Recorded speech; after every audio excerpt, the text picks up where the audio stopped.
Ассаламу алейкум, урматтуу достор, кандайсыздар? Жакшысыздарбы? Акыркы 2 күндөн бери Ташиев, Шакиев, анан Зулушев үчөө МВДга допроско кирип атат, чыгып атат деп маалымат чыгып, бүгүн улам күчөгөн сайын коомдо кызыгуу, журналисттердин арасында, активисттердин арасында кызыгуу болуп атат. Анан Камчыбек Ташиевдин табиятын анча түшүнбөгөндөргө мен бир аз ликбез өтүп койгум келип атат да. Урматтуу туугандар, Камчыбек Ташиев бүгүн кайрылуу жасабадыбы?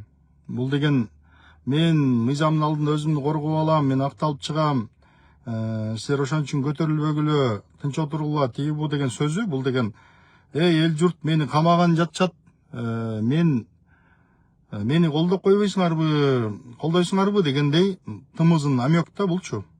Бул деген Ташиев мандраш болуп атат, мандраш. Ташиев түрмөдөн өлгүдөй коркот. Ошон үчүн коркок болгон үчүн коркок кишилер жанагындай бир немелерди көп кылат, ушундай басынтып, жанагы эсиңердеби, мындай психоанализ кылсаңар, психологиялык мындай портреттин изучать этип көрсөңөр, бул киши ошондой бир аркасында күч турганын сезип, монтип, баягы элдин баары давай деген кезде ситуациядан пайдаланып, жанагындай алсыз бийлик турган кезде, ошол кездерде бир аз дардаңдап авторитет топтоп алган. Чын-чынында Ташиев аябай коркок киши, Мен буну баягы башына диш түшкөндө тебелеп тепсеш үчүн айтып аткан жокмун. Ташиев эмне кыла берет, анан тигиндей мындай дегендерге маалымат катары айтып атам да. Мен өткөндө Барпыга бардым, Жалал Абадка бардым, элдин маанайын байкадым. Албетте колдогондор, баягы жактагандар көпчүлүктү түзөт. Бирок деген ушу Ташиев үчүн төшүмдү тосуп, баарына даярмын деген электорат деле жок ал жакта. Көп мындай акыл эстүү, ар жак бир жагын анализдеген көп адамдар менен сүйлөшкөм. Анан Ташиев бул түрмөдөн аябай коркот. Эсиңерде болсо, 2012 жылы бул забордон секиргенде, ошол кезде өзү барып секирип, далдактап кирип, анан жанантип МВД кайра кууп чыгып, анан буларды камап, ошол жерден Садыр Жапаровду кошуп, өзү подставить эткен да. Эсиңерде болсо, Садыр Жапаров ал жака барбагыла, эй, токтогула деп кыйкырып турган. Ошондо тиги күпүлдөп барып кирип кетип, анан кийин түрмөгө баргандан кийин 2-3 күндөн кийин эле сынып калган. 2-3 күндөн кийин сынып, жалдырап, анан жанагындай бир тиги кийинчерээк анан жинди деген справка алып болсо да эптеп чыгып кетейин деп аракет кылып, анан Садыр Жапаров баш болгон парчалаштары айтып, эй, эртең деген элдин алдында уят болосуң, шерменде болосуң, кой, өмүр бою тарыхта каласың, анан жинди деген ат менен. Ошон үчүн кой десе, жок, мен жинди деген справканы алып эптеп чыгып алайын, анан чыккандан кийин көрөбүз да деп, ушундай болгон да.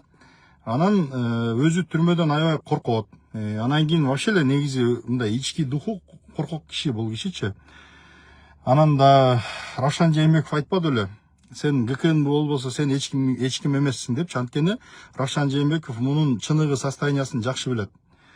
Бул Садыр Жапаров окшоп көгөрүп, көшөрүп, аягына чейин миллиондоп акча сунса дагы албай, аягына чейин кумтөрдү кайтарам, мен мамлекеттин башына келип элди оңдойм, диги бу деп аягына чейин күрөшкөн эмес.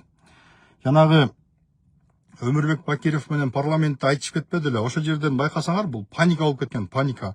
Болбосо аркасында президент турат, алдында парламенттин составы турат, карапайым эл турат. Анан кийин караламан калктын баарын карап турса дагы, ошол жерден мандраш болуп, бул баягы корккондон, анан тиги Өмүрбек Бакиров айтпады эле, убакыт келет, бир кезде убакыт келет, сүйлөшөбүз деп.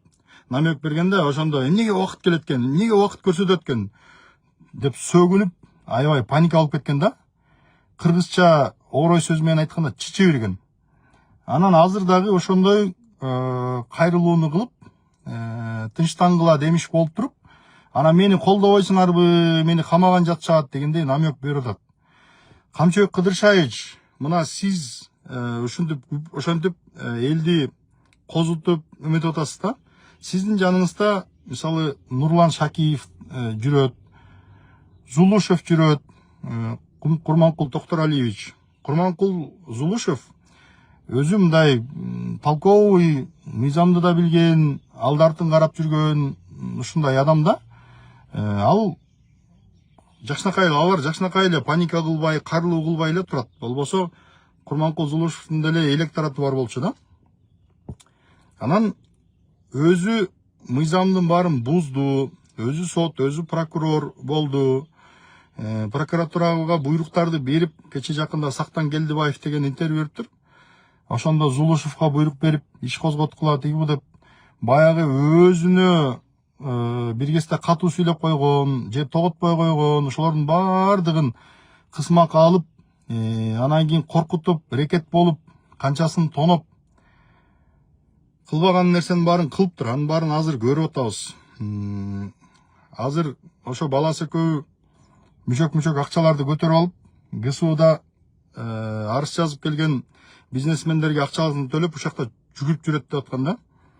Анан бүгүнкү күндө далилдердин баардыгы, кылмыштардын баардыгы топтолуп, далилдердин баардыгы далилденгенден кийин тиги Ташиевден айырмаланып, Ички иштер министрлиги баардыгы мыйзам чегинде жасап атат. Азыркы прокуратура, Ички иштер министрлиги баардыгы мыйзам чегинде далилдерди топтоп, шашпай, суракка алып, показанияларды алып, фото, видео далилдердин баардыгын топтоп, андан кийин жанагы бийликти басып алуу, жана башка бир нелер боюнча айыптарды даярдап атса керек да. Анан ошол нерсени көрүп, бул мамлекеттик машина мындай мыйзам чегинде жылып келатканын көрүп, анан бул паника кылып атат да. Кыргызда сөз бар. Уч качпа, уч качкандан кийин түшө качпа дейт. Камчыбек Ташиев ошондой чоң ишти баштагандан кийин, кутум уюштурам дегенден кийин, анын аркасындагы последствиясындагы ойлоп иш кылыш керек болчу да. Канчаларды биз көргөнбүз, Исен Сыдыков жана башкалар убагында кутум уюштурган, ушундай кылып камалганда, алар достойно отуруп, достойно Бакыт Калыев жана башкалар башынан кыйынчылык өткүсө дагы чыдап, Молдо Муса Коңгантиев башына кыйынчылык өтсө дагы чыдап, достойно көтөрүп, анан өздөрүнүн аброюн, адамдык аброюн сактап калышкан. Ташиевде жүрөк, кечиресиздер, чалып жиберди. Ташиевде жүрөк жок, анан паника. Бул ошентип анан элди топтоп, балким эл кичине козголуп, бир мага жардам береби дегенде бир паника менен ошондой кайрылууларды кылып атат. Камчыбек Кыдыршаевич, сиз эми канча нерселерди кылдыңыз? Зулумдук кылдыңыз, адамдардын тагдырын талкаладыңыз, канча адамдарды, бейгүнөө адамдарды түрмөгө киргизип, аларга ар кандай зордук зомбулуктарды жасаттыңыз, урдурдуңуз, сабаттыңыз, кыйноо калтырдыңыз. Дей койчу, муну кылбаганы жок да. Акыркы дүйнөсүнө чейин, малына чейин, акчасына чейин тартып алдыңыз. Эми ошол нерселердин баарын кылгандан кийин последствиясын тартканга дагы даяр болуш керек да. Эгерде жалпы ала турган болсо, жанагы узурпация власти, злоупотребление должностных полномочий, кызмат абалынан кыянаттык менен пайдалануу, коррупция, взятка алуу, присвоение чужого имущества, ушуга окшогон статьялардын баарын кошкондо аябай чоң сурокторду элестетип атат да. Бул киши билет да, последствиясын жакшы билет. Анан ошон үчүн паника болуп атат да. Сиз ошол нерселерди достойно көтөрүп, элден кечирим сурап, анан кийин мындай бир жигиттик кылышыңыз керек да. Анча-мынча бир жигиттик намысыңыз болсо дагы мындай достойно турганды үйрөнүңүз. Ошол нерселердин баарын баштагандан кийин последствиясына да даяр болуш керек да адамчы. Колуң менен кылганды мойнуң менен тарт дейт. Анан бери эле дегенде бир 20-30 жылдык срок бар да. Анан Ташиевдин өзүнүн киргизген мыйзамы бар. Ошол кылган кылмыштарына жараша айыбын төлөгөн күндө дагы ошол сроктун как минимум жарымын отуруп чыгыш керек деген. Ошондо Ташиев бир 10 жыл колу менен кылганын мойну менен тартыш керек, жок эле дегенде. Айкөлдүк кылып, жана баатырлыгын, кылган эмгектерин, аркы беркисин эске алып, эшикке алгандан кийин дагы ошондой срок алыш керек негизи. Мен мына сөзүм куру болбош үчүн тарыхтагы бир мисалдарды айтып кетейин. 1961 жылы трикотажный дело деген кылмыш иши ачылган. Ал жерде бир болбогон бир баягы мафия уюшулуп, анан кийин контрабанда менен алектенишкен. Ошол контрабандалык мафиянын үстүндө ошол кезде Госпландын төрагасы Бекжан Дүйшалиев деген киши турган. Анан ал ошол кездеги Бекжан Дүйшалиев ошол нерсеге аралашкандыгы далилденип калгандан кийин 1961 жылы Кыргызстандын ошол кездеги жетекчилериге Компартиянын биринчи катчысы Исхак Разаков, Кыргыз СССР министрлер советинин төрагасы Казы Дыйканбаев бар кызматтарынан алынып, анан кийин алар башка кызматтарга которулушкан. Алар өздөрүнүн моралдык жоопкерчилигин сезип кетишкен да. Ал жерде эми хлопковый дело деген бир болбогон эле иш болгон. Ошол үчүн Бекжан Дүйшалиев, Таласбаев жана башкалар атылып кеткен.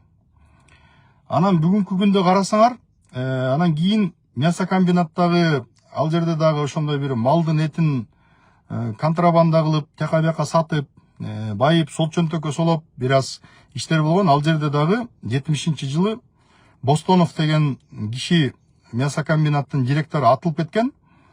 Анан ошол Бостонов менен Италияда чогуу сүрөткө түшүп койгон үчүн бир эле баягы Италияда эс алып жүргөн жерден Бостонов менен ошол кездеги горкомдун биринчи катчысы азыр деле ал киши тирүү Кеңеш Кулматов чогуу Бостонов менен сүрөткө түшүп койгон үчүн кийин ал сүрөтү атайын органдардын колуна түшүп, кылмыш ишине тиркелгенден кийин Кеңеш Кулматов ошол кызматынан кетип Москвага которулуп кеткен да.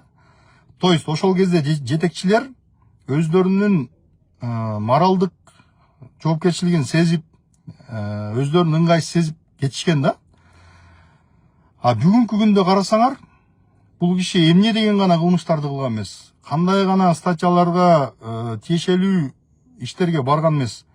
Ошого карабай, бүгүнкү күндө актанып, мен апапакмын, мен тимеле периштемин, мен укмушмун деп кечирим сурагандын ордуна, мен периште деймин, мен аппакмын, мен тиги кемпир-абадчылар 25 киши акталды, мен деле акталам буйруса деп атат да.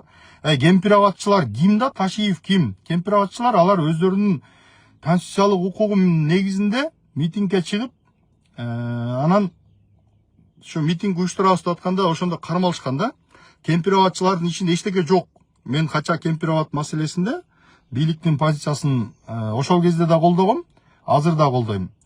Анан бирок ал жердеги камалгандар эч айыпсыз камалган. Жана Марат Сыдыков деген судья кемпир-абадчыларды актаган үчүн коркутуп камайм деп, жоопкерчиликке тартам деп, анан ошол кезде айтып атышат азыр мына кемпир-абадтын катышуучулары. Анан ошол судья кызматтан кетем, арыз жазам дегенде президент токтотуп алып калган экен да. Эми бүгүнкү күндө карасаңар, бул курулай беттирмалык да. Беттирмалык, анан кийин мени ушул бир эл колдоп сактап калыбы дегендей бир тымызын чакырык бар. Ошондуктан мамлекеттик укук коргоо органдары, Ички иштер министрлиги бул маселелерде дыкат иликтегенден кийин саясий жетекчилик мындай бир карт-бланш бериш керек дагы, кылмыш ишин аягына чыгарыш керек.